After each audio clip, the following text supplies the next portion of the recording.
kingdom is the queen. After she lost, she vowed, "I'm never going to pretend like I know more than the next person. I'm not going to pretend to be an elitist. In fact, I'm going to fight the elitist." She was unaware that there's a third option, to study so that you do know more than the next person. I became more worried 2 years later, when I was watching an episode of The Today Show. Like all elites, I will claim that I saw The Today Show accidentally, likely in a local NBC green room while waiting to pre-record a segment. Matt Lauer was interviewing Vice President Joe Biden about Elena Kagan's Supreme Court nomination. Matt Lauer: "If she's confirmed, here's how the current bench will look. 5 of the current justices will be graduates of Harvard Law School.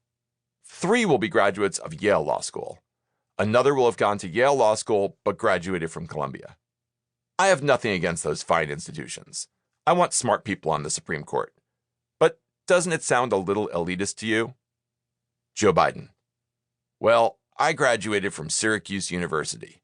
Even though my son went to Yale Law School, yeah, it does. Your point is well made."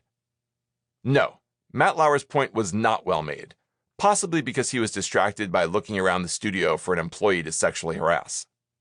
Also, if I went to Syracuse, I'd be furious that the most powerful alumnus in our history was changing our messaging from "knowledge crowns those who seek her" to "we could not be more different from Harvard and Yale." A rigorous legal education is a prerequisite for a Supreme Court justice.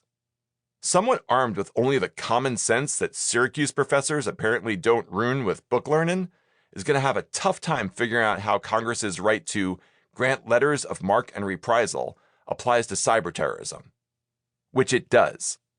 The last time someone made this inane argument that Supreme Court justices are overeducated was when Richard Nixon nominated G. Harold Carswell.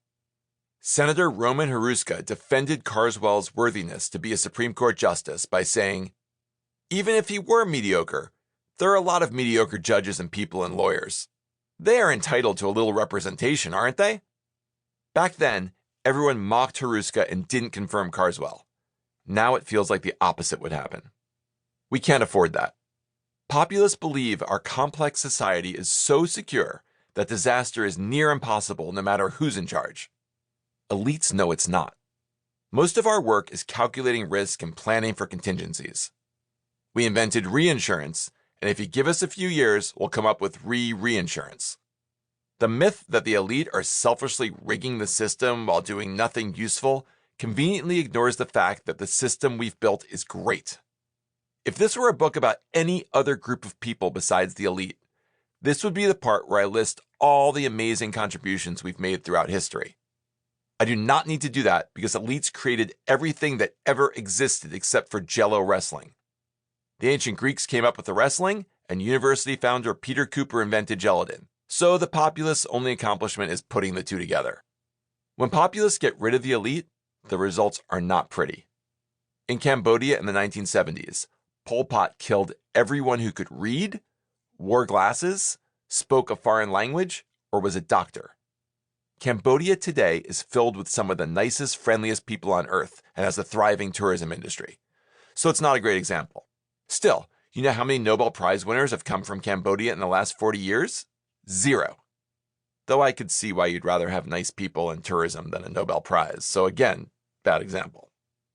Luckily, there are plenty of other horrifying examples of the destructive power of populism. The Dark Ages, China's Cultural Revolution, North Korea, network television. Populists choose incompetent leaders because their main criteria is whether they'd like to get a beer with that person. Elites detest this idea, and only partly because we rarely drink beer. And when we do, we're less concerned about whom we drink it with than if it's made by a small craft brewer who is able to balance the malt with the international bitterness units. It's also irrelevant. Do you think Abraham Lincoln was fun to get a beer with? Our greatest president said drinking made him feel flabby and undone, which is what your friend says right before you never take her anywhere ever again. The president who was the most fun to drink with was lifelong bachelor James Buchanan, who had a faux hawk, was nearly expelled from college twice for partying, bought a 10-gallon case of whiskey every Sunday, complained that the White House's champagne bottles were too small, and led us into the Civil War. People's disdain for the elite has led us to downplay